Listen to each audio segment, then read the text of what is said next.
Welcome back, universe, to Tom and Alex Off the Rails. 5th episode, first ever 5th episode. We're here live at the Beekeeper Studio in West Dallas, and this is a big episode for me. I don't know about y'all, but it's big for me because we have, to quote Mean Gene Okerlund, our longtime personal friend here, Yes. Good friend of the show, Mr. Jon Dhein-Schuldt. Welcome, sir. Howdy. How's it going, gentlemen? Yeah, It's a pleasure to be here. He is the big red machine himself. John, what do you actually do real quick? Just I work in a couple of dying industries. okay, but why are you here? Like, what do you do cool? Oh. I do some comedy stuff, Comedy Sportz. I'm trying to work on a stand-up set and just improv comedy sketches and stuff like that, and I like to just fucking live and learn. Awesome. Is improv getting way bigger since the Impractical Joker shit?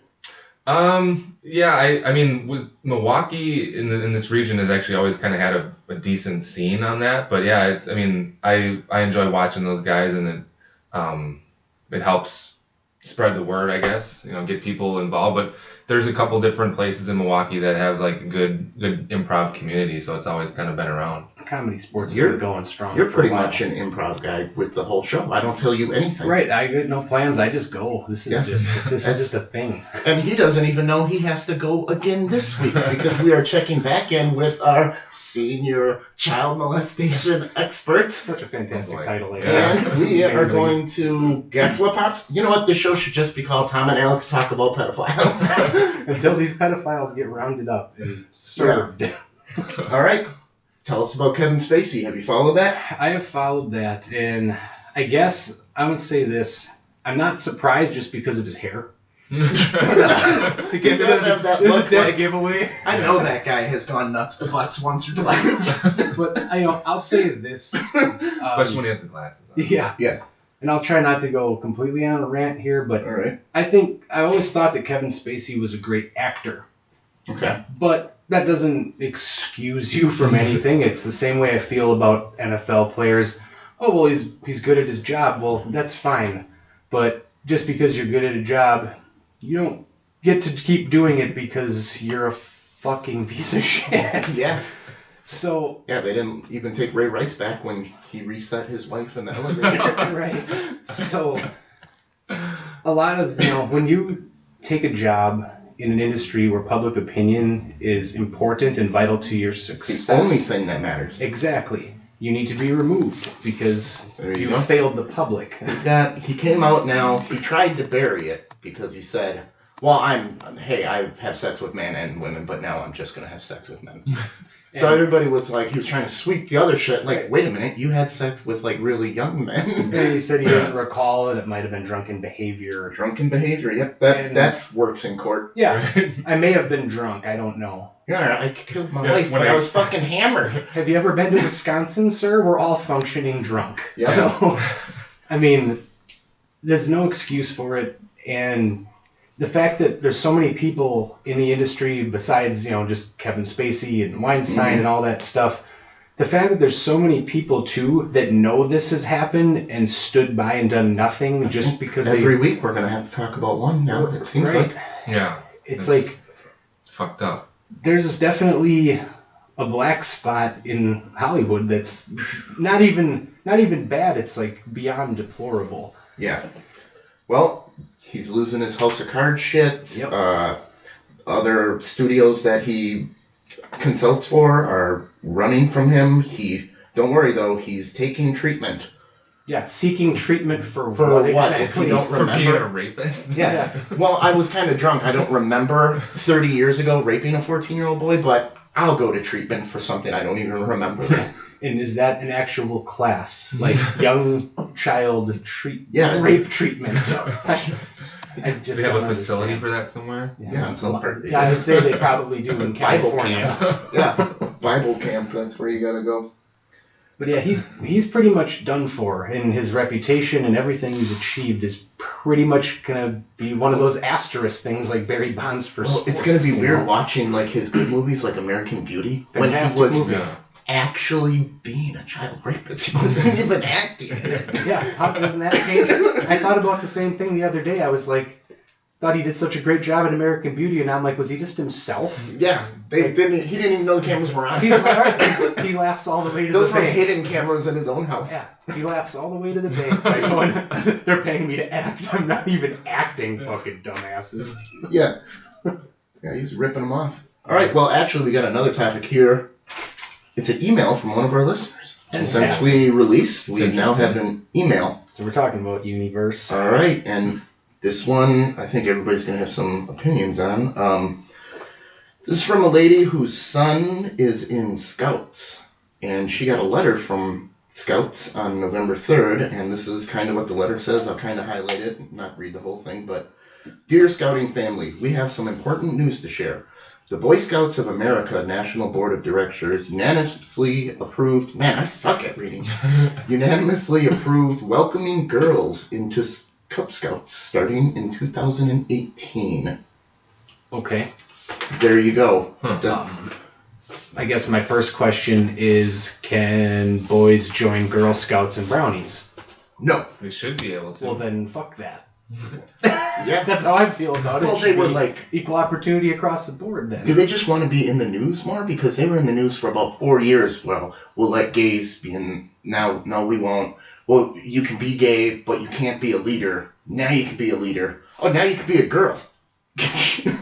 I guess I personally don't care if they want, like, if girls want to be in the Boy Scouts, but it's called Boy Scouts and they have Girl Scouts, so like boys should be in the Girl Scouts too. Like, why not just call it Kid Scouts and like merge them together? Or like the Youth Scout program, and like just make it all one club. Like, because the Girl Scouts are proud of what they did, and with the selling the cookies and shit, they probably have to change all the boxes. Everybody can sell cookies. It would be cheaper because they'd have to just remove girl and just Scouts. Speaking of Girl Scouts here, I read about this, and the head of the Girl Scouts weighed in on this, and she is ripping the Boy Scouts a new asshole. Ripped. She has said that they have ulterior motives and are not being sincere, and they're trying to jack our members because their members have dropped a third since 2001. Ruffling some feathers. Yeah, she's not happy. She's like, well, you're going to take all the girls from Girl Scouts, then what the fuck are we going to do? We're an organization that helps and does a lot.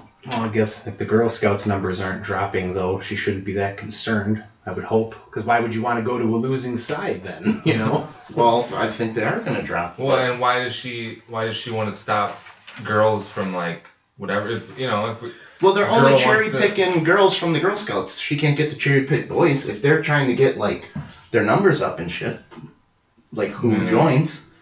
Like, wait a minute, you can't just... Well, that's kind of back to what I said, though, too. Like, why does it have to be a competition if you're going to allow one into one? And they're why not totally just different join them? Like, yeah, but they could merge. team up and, like... Right, you might have to do a merger and just be team like the Youth Scout campaign or something of that nature. Kid Scouts.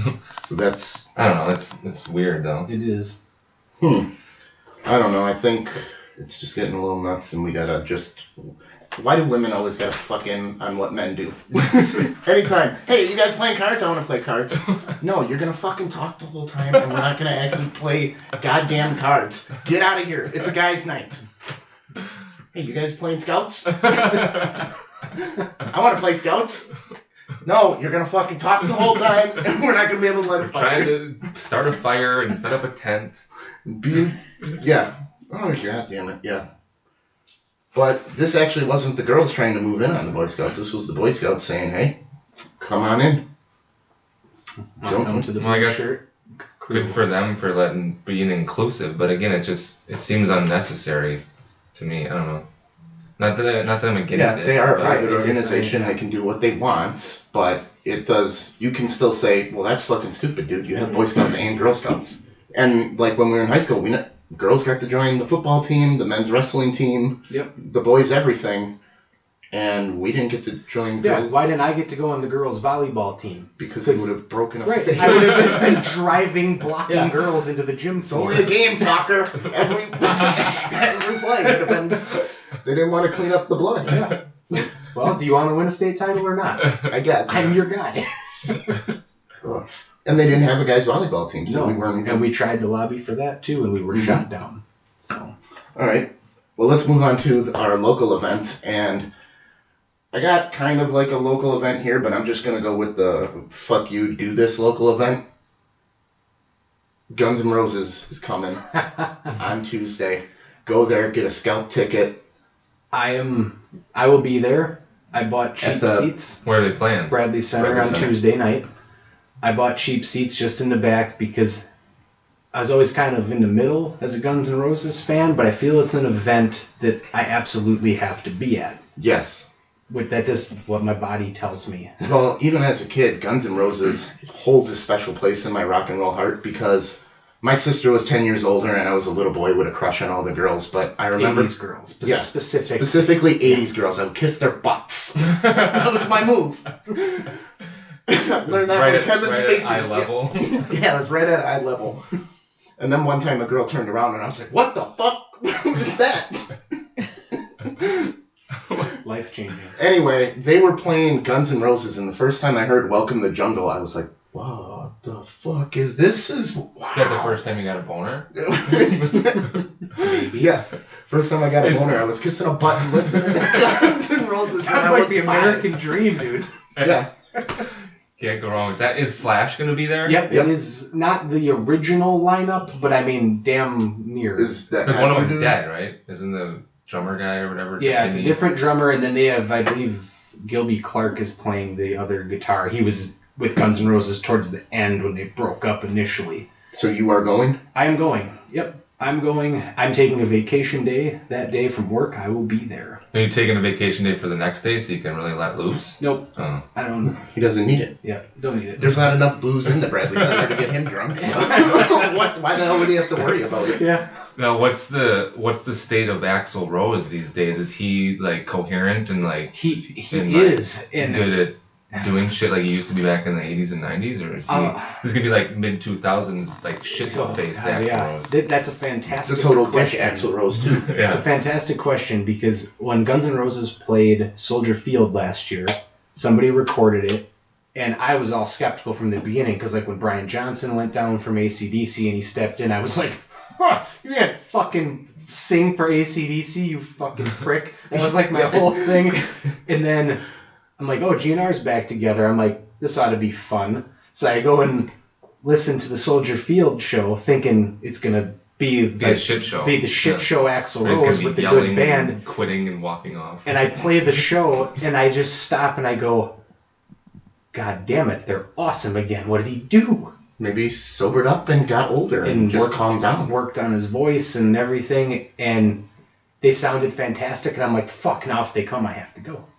And sure enough, they announced the Bradley Center date, and because tickets are super expensive, it was $50 to sit in the back. Yeah. Wow. And I'm like, it's an event I have to be at because I missed out. We were just a little too small. Yeah. When they were at I couldn't really. No one was taking a 5-year-old to Guns N' Roses. And then again, I'm saying this as I went to 2 concerts when I was 5. I saw Joan Jett and then I saw the Scorpions in Dokken with my mom when I was 5. So. Well, that's awesome. But GNR was a hot ticket. Well, is there any stuff available? Is it just them or is there another group playing? Foo Fighters. Really? Foo Fighters is opening. Are they opening? I don't know if they're opening here. At least they're not on the ticket. That's what they're giving away on the radio, Foo Fighters and Guns N' Roses. So it should be because November 7th, 7:30 p.m. at the Bradley Center. Yeah. And if that's the case, because it's not on my ticket, it doesn't say Foo Fighters. But if that's the case, when GNR started last year on this reunion tour, Axl Rose broke his foot, and Dave Grohl gave him a throne to sit on. Oh, that rig that he had a couple of years ago when he had that shit? So, like, Axl with a broken foot was sitting on this throne singing the entire show that Dave Grohl provided. Yeah. So I know the Foo Fighters are coming to Madison soon by themselves, so I don't know. I wonder how much that throne costs now, if they sold it. Yeah. I would love to have a Guns N' Roses throne. The other thing that Guns N' Roses is doing, and something that I do appreciate because I look into set lists and stuff like that, they're doing it old school. Like they're playing 32 songs, and the set is about 3 hours and 20 minutes. Nice. Where like bands used to do that back in the 80s and early 90s. Now you get your hour-and-a-half show. They're gone. Right. Tickets are 4 times the price that they were back then, and you get an hour and a half. They're doing it old school. Making sure you get your money's worth. Almost a 3.5 hour show. Almost a 3.5 hour show. Rip the Riverside or whatever? What did the Riverside do? Yeah, I can touch on that.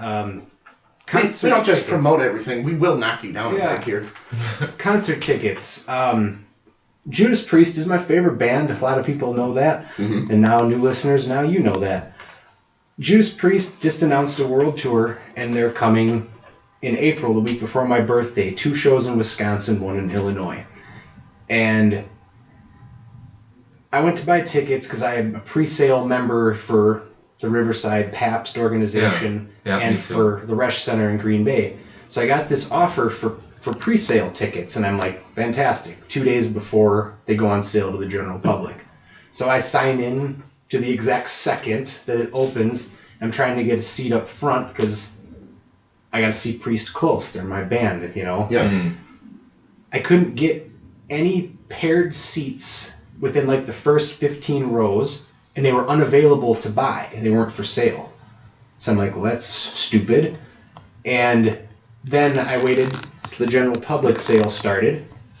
And again, now all these tickets are already sold out, but they were not available during the pre-sale. So I called immediately, and I said, I said, how are these seats sold out, but you couldn't buy them during the pre-sale? What happened to all these prime seats, and why are the people that are, you know, as they say in my email, a valued member of over 10 years, why am I not able to buy a decent fucking seat for the pre-sale?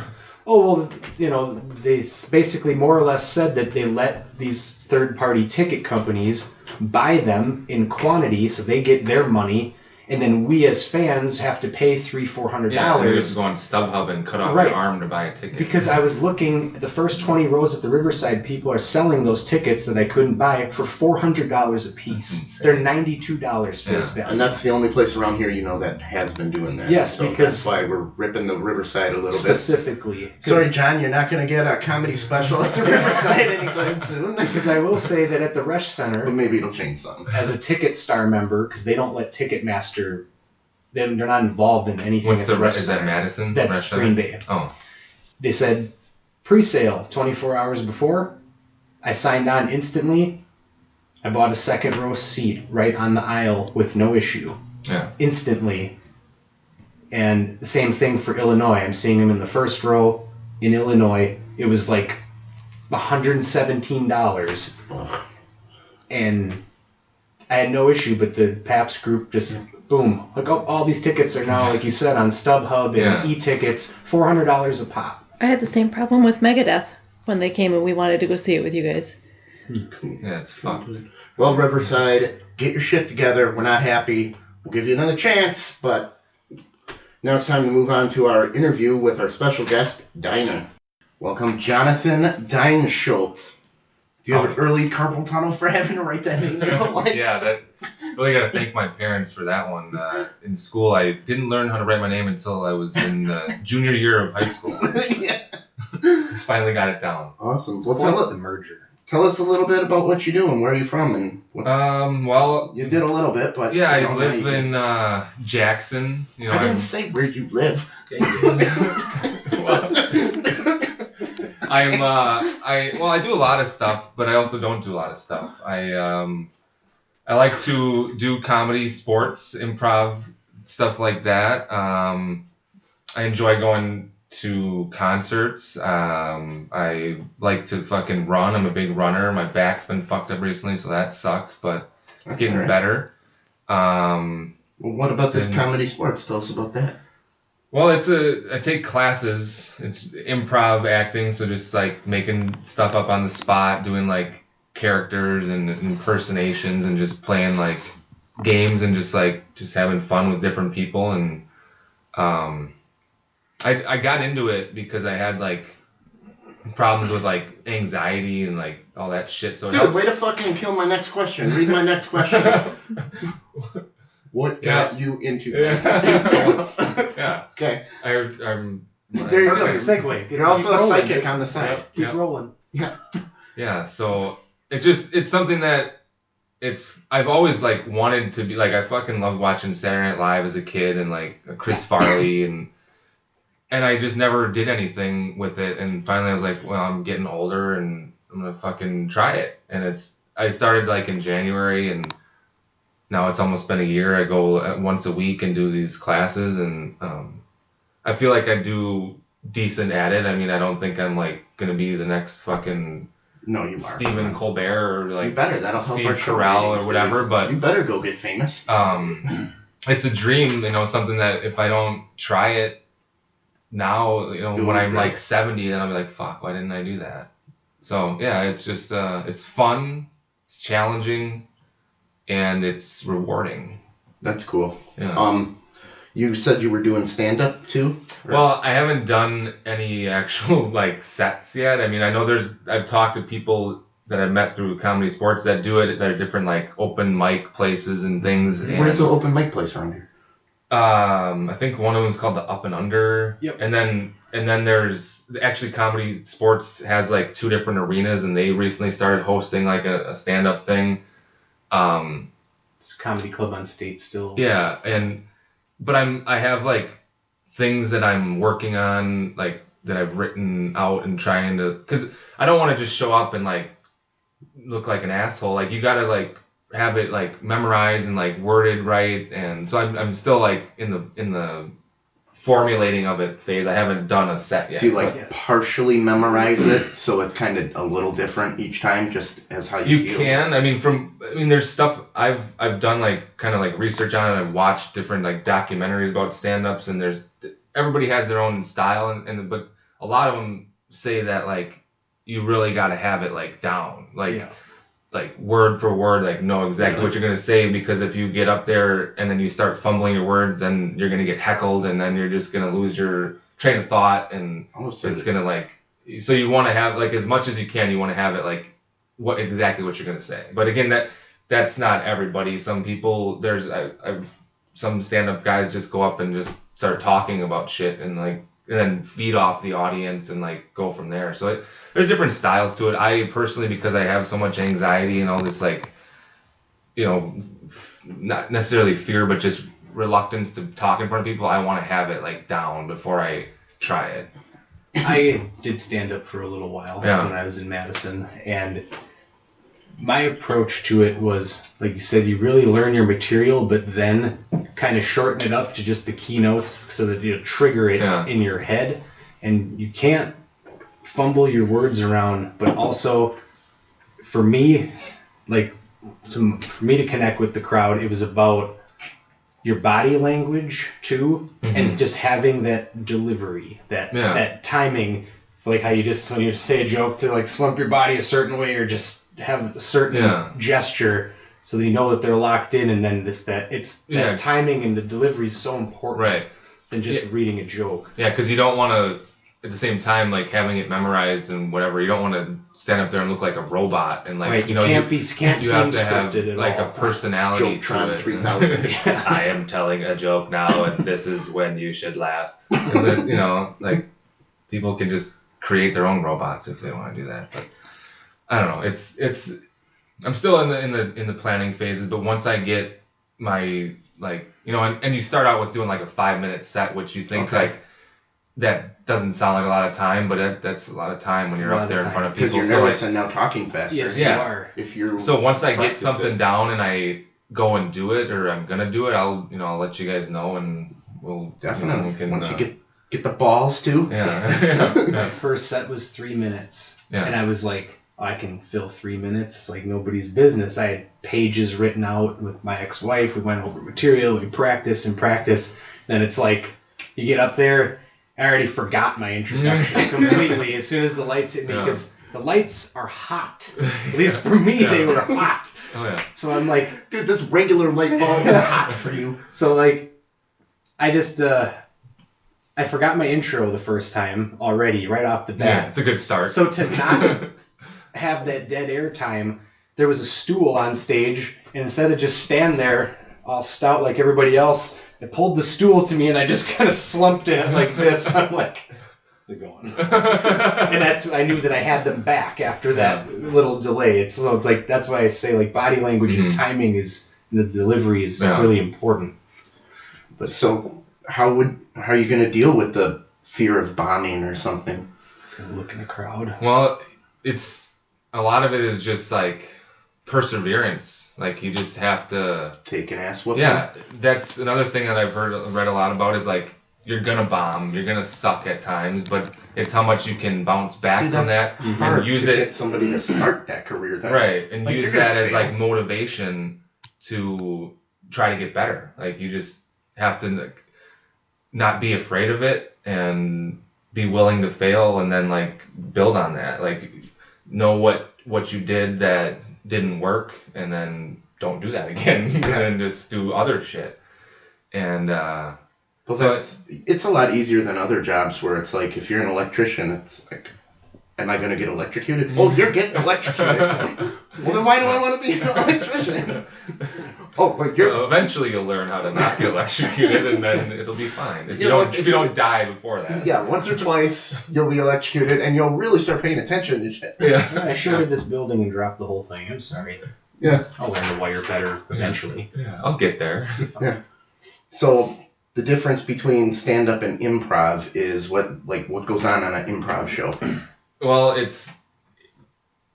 there's different forms of improv. What I have learned, I didn't even know that. Yeah, there's what Comedy Sportz does is short form improv. So like 2 to 3 minute scenes, and then they have like games that they put in. Like for example, one of them that they do is called Replay, where you start with 3 people, like 2 of them go up and start doing a scene, and you do it for like 2 minutes, and then the other person tries to work their way in, or the 2 people try to like move the scene, like, oh, I gotta go buy some toilet paper, and then you go to the store, and then the other person's like comes on, and they're like the cashier. So you do a scene, okay, and then once that, then the ref calls time, and then you take that scene, and then they're like, all right, let's get 3 accents. So like English is not an accent, it's no.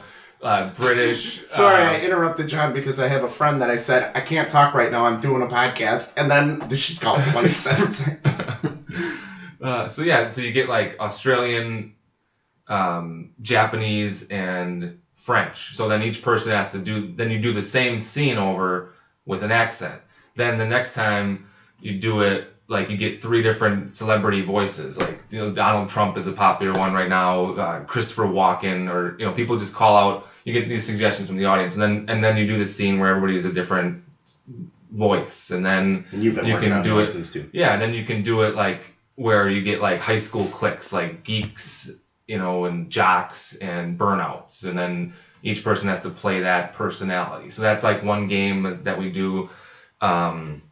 There's another one that's really popular called Beastie Rap, which like is like 3 Bestiality rap? No, like Beastie Boys. So like you set up a rhyme. Is it all a rhyme scheme like the Beastie Boys? Like you get a person's name, like Tim, and then so like something Tim, and then the next person has to rhyme with Tim. Like, that's not a her, that's a, and then the people behind you have to say him. It's just different games, and like you're probably getting a lot of new on the brain spot. material. Like, you don't have it's not written out, it's not prepared. It's just like you just have to say something. Something has to come out of your mouth, and half of it is like, if you fuck up, that's even funnier, because like people are like, oh, like, yeah, he didn't know what to say, but he still said something, and it was cool. Yeah, breaking character seems to be popular with the audience too. So that's improv is just, you know, obviously on the spot, not prepared, not rehearsed, and then stand up or, you know, sketch comedy is stuff that you rehearse and you practice and you know exactly what's gonna happen. So that's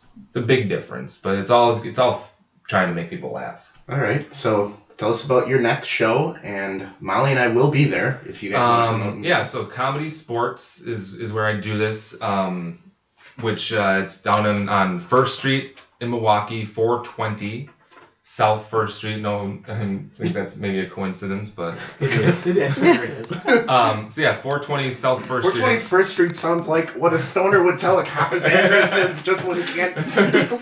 I don't want to tell him where I really live. Yeah, so it's going to be November 22nd, which is big drinking day, the day before Thanksgiving. It's a Wednesday. A lot of people have off of work, so come on down and check it out. The show starts at 7:30. It's a free show, so you don't have to pay to get in. The building opens, I believe it opens at 6, and then like the arena opens at 7. so you can like get your, you know, it's first come first serve. You want to get up closer to be Part of more into it. But really, it's not like a huge arena. No matter where you're sitting, you're going to be close. It starts at 7:30 on the 22nd of November. This is the 104 showcase.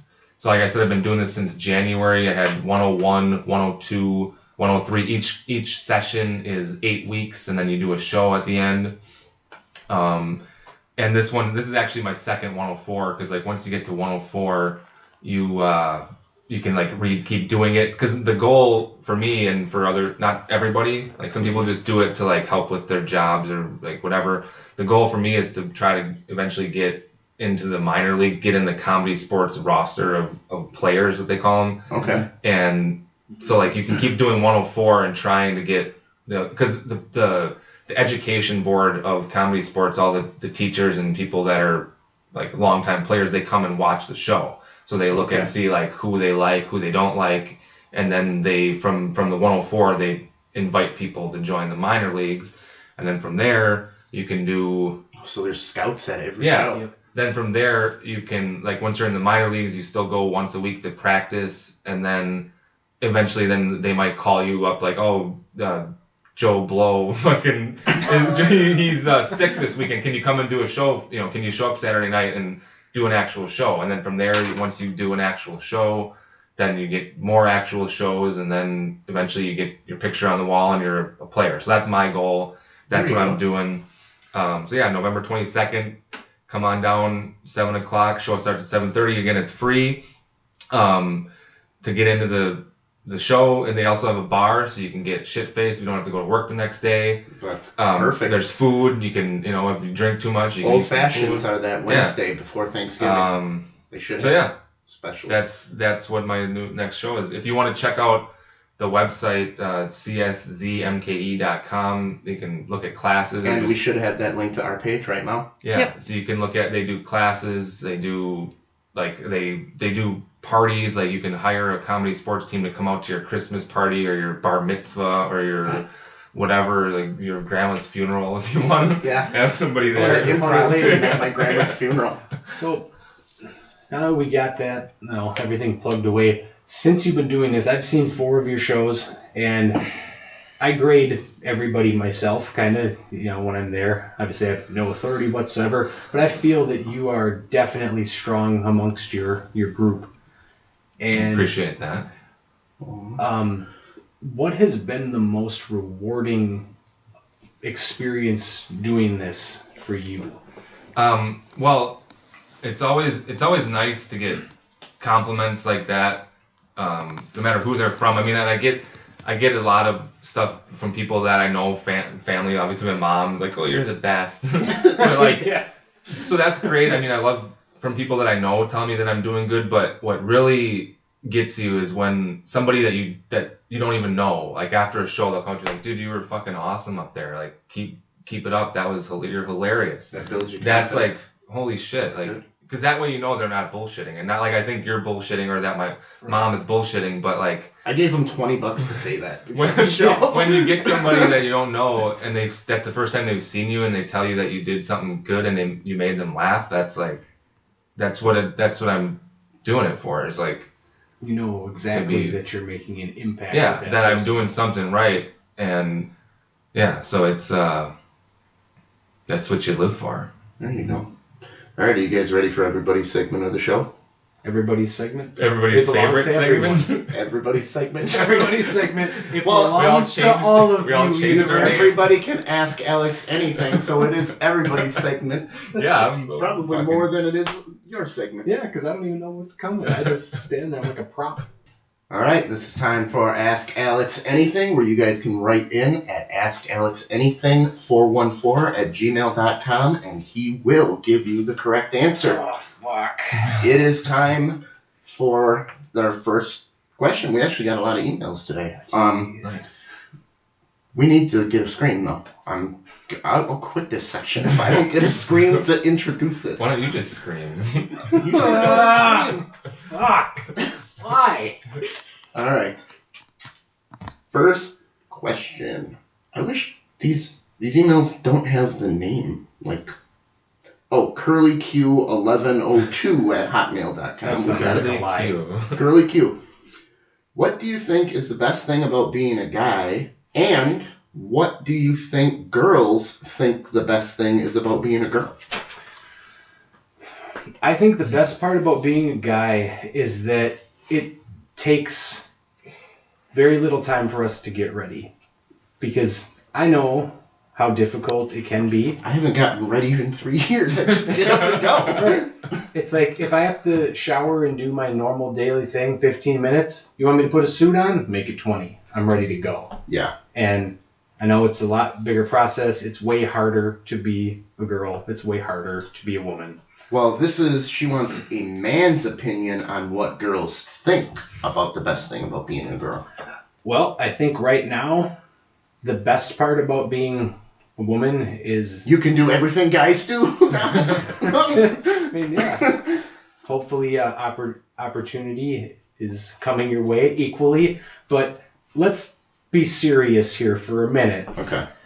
The best part about being a girl is that you can use... Who the fuck is talking during my segment? You said seriously, so Siri's You talking said to you. seriously? And You Siri popped up. fucking bitch. I even have it in silent. Okay. Oh, wow. We gotta be careful how we say seriously because Siri will jump in. Unbelievable universe. We You apologize. see, a for woman that. couldn't even let you finish your topic. A computer woman has to interrupt me. Jesus Christ. Siri says a woman hasn't spoken in a while, so I'm gonna jump in. Thank you, Siri, as always. Quiet. All right. Okay. Reset. The best part about being a woman, anyway, is they can use their sexuality and a man cannot, because we're just not sexy. Our No. body is not art compared to a lady. Lady. A lot of hair. Plus, you can use that sexuality Some ladies do. to get out of a traffic ticket sometimes. You know what I mean? Yeah, cry. I got Pull down the shirt a little bit. the first time I ever got pulled over, I was going 6 over. I got a ticket. And I'm like, are you serious? 6 over. I 6 was on a over. hill. Yeah. Woman could have a dead body hanging off the back of her. Like, just look at my tits. Don't look at that. I mean, I think they have Eyes over here now. I think they have a definite advantage to use their goods, so to speak. Eyes than down we do. here, buddy. I'm trying to get out of a ticket.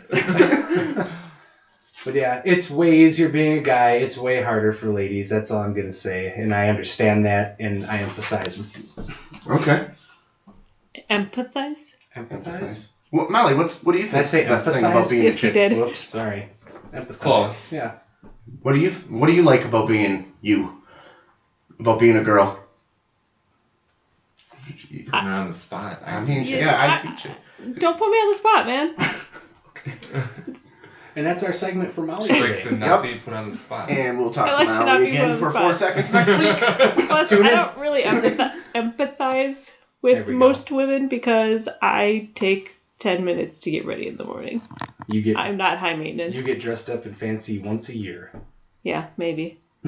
If you're Tom is lucky. I've lucky. seen her twice dressed up, and I've dated her for 7 years, 8 years. Yeah. Okay. This comes from Jeepin' for Life. Jeep, like the truck or the. Or Like the, she likes the to go Jeep? jeeping. No, Buy Jeep porn in a with Jeep. a J. Yeah, Yeah, the like truck. the vehicle. Yeah, the vehicle. Okay, just curious. If given the opportunity, which would you choose and why? 1, being able to freeze and unfreeze time whenever you so choose to, as many times as you like, or be able to rewind time within your lifetime only once, and you would be your younger self and would relive from the point choosing, or you choose knowing what you know now. That's tough. That was quite the twister. And I think it's a really good question to ask. There's been times in my life where I wish that I could have went back and said or done something differently, and I thought about that for a long time, but now the older I get, I don't really care to relive those times and go back in time. I don't think I'd choose either one, because... Oh, I'd choose the first one. Rewind from this point on. Like, you know how cool it would be if I could just do something right now, like take a gun out and shoot you all in the chest because you pissed me off, and then just rewind it and the gun stays in my pocket. Like, I just feel better. Just to be able to see what it looked like. Yeah, you can be like, you could try that, or something else that's not as extreme. Some guy pisses you off, you just punch him in the face and then go, zoop. Okay, but I feel better. Like, Tom, you're so calm. Well, you don't know that I rewound time 5 times just beating the shit out of you. Crushed your face a minute ago. Yeah. Actually stepped on your skull and heard it crack. That's why I'm so calm with you being an asshole. Because, you know, there's been times where you made a mistake, or something bad happened, or a tragedy happened, but then the older I get, the more I think about it, I go, without that, though, why change it? Because it helped me move forward and be better with dealing with situations. And if you live in the past, I feel it will eventually take you over. It's not healthy.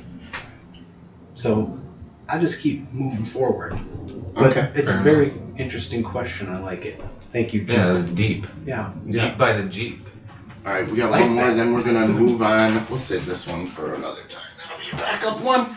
I kind of got to cut this down because it's a little long. So yeah, it's a novel. I know. It's Moby Dick. Well, a girl wrote it. They couldn't stop talking even in an email. So, yeah. I almost had to print 2 pages for this one. Look at a dude wrote it. Blip. All right. This is from Fatty Nutmeg. Wow. Question for you. Kind of big. Oh, she was listening, so kind of piggybacking off an earlier question regarding peeing in the shower.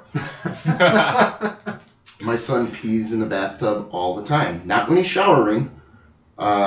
Basically, let's see. It just in the bath.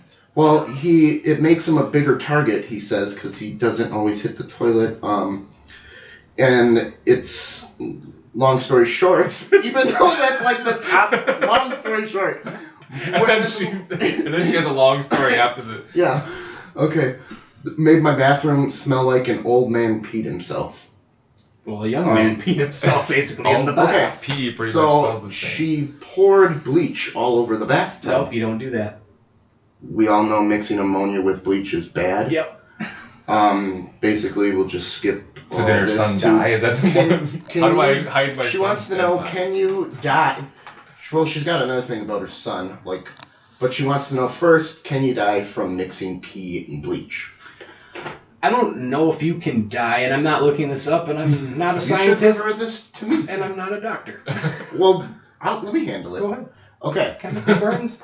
Well, I got a medical background field, and I can explain to you what happens. Let's do this. When you pee, it is mostly filled with a substance called urea and a little bit of ammonia. But the reason there's only a little bit is because if the bacteria in your bladder ferment and turn urea into ammonia.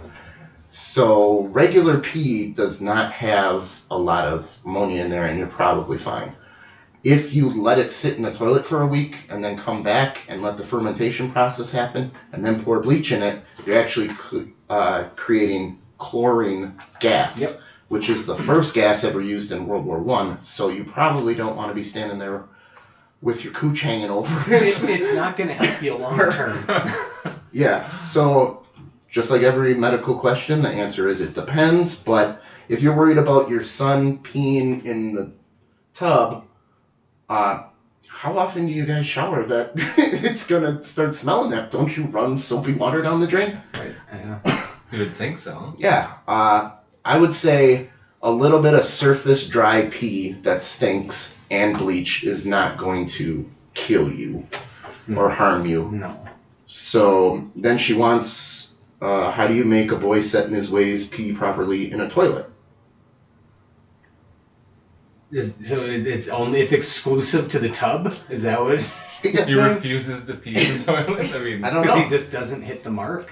It's a pretty big tub. Well, you know what? He probably got yelled at for, I don't know, sometimes when you piss, you get, the first Middle of the shot night. is not good, but then when you got the stream going, you can aim it really well, so. Practice makes perfect like anything. Yeah. Steady Why don't you aim. tell the little boy to sit down and pee? You can always start that way until he's comfortable standing on his own Treat again. yourself and relax. Grab yourself a little magazine, colored book, sit down whatever. and pee. Have a seat, kid. You got a long way to go. And then when he's tired of sitting down and peeing, I mean, eventually he's gonna have to learn. Your It's aim not like will be true. he's gonna go. There's no public restrooms that have bathtubs that he can piss in. So take him the to urinal's got a bigger. take him to a public place and go to a urinal or something, so he could stand up and Next try time he to has to pee, take him to the piss trough. Yeah, we won't even go there yet. Yeah, take him to the piss trough, and then he'll be so traumatized that you'll say, if you pee in the tub again, we're going back to the piss trough. Dinah, you got any questions for Alex? I do. I'll try to make them quick. Just first one is, I remember, so back in high school, you guys used to do the thing where you would say what somebody looked like combining two people. We still do that, yeah. Okay. The celebrity combos. So you got 10 seconds to say. Oh, improv time. To say, give me my look right now of the two people I am. Go. Wow, that's fantastic. Man, we gotta put Fester in there right now.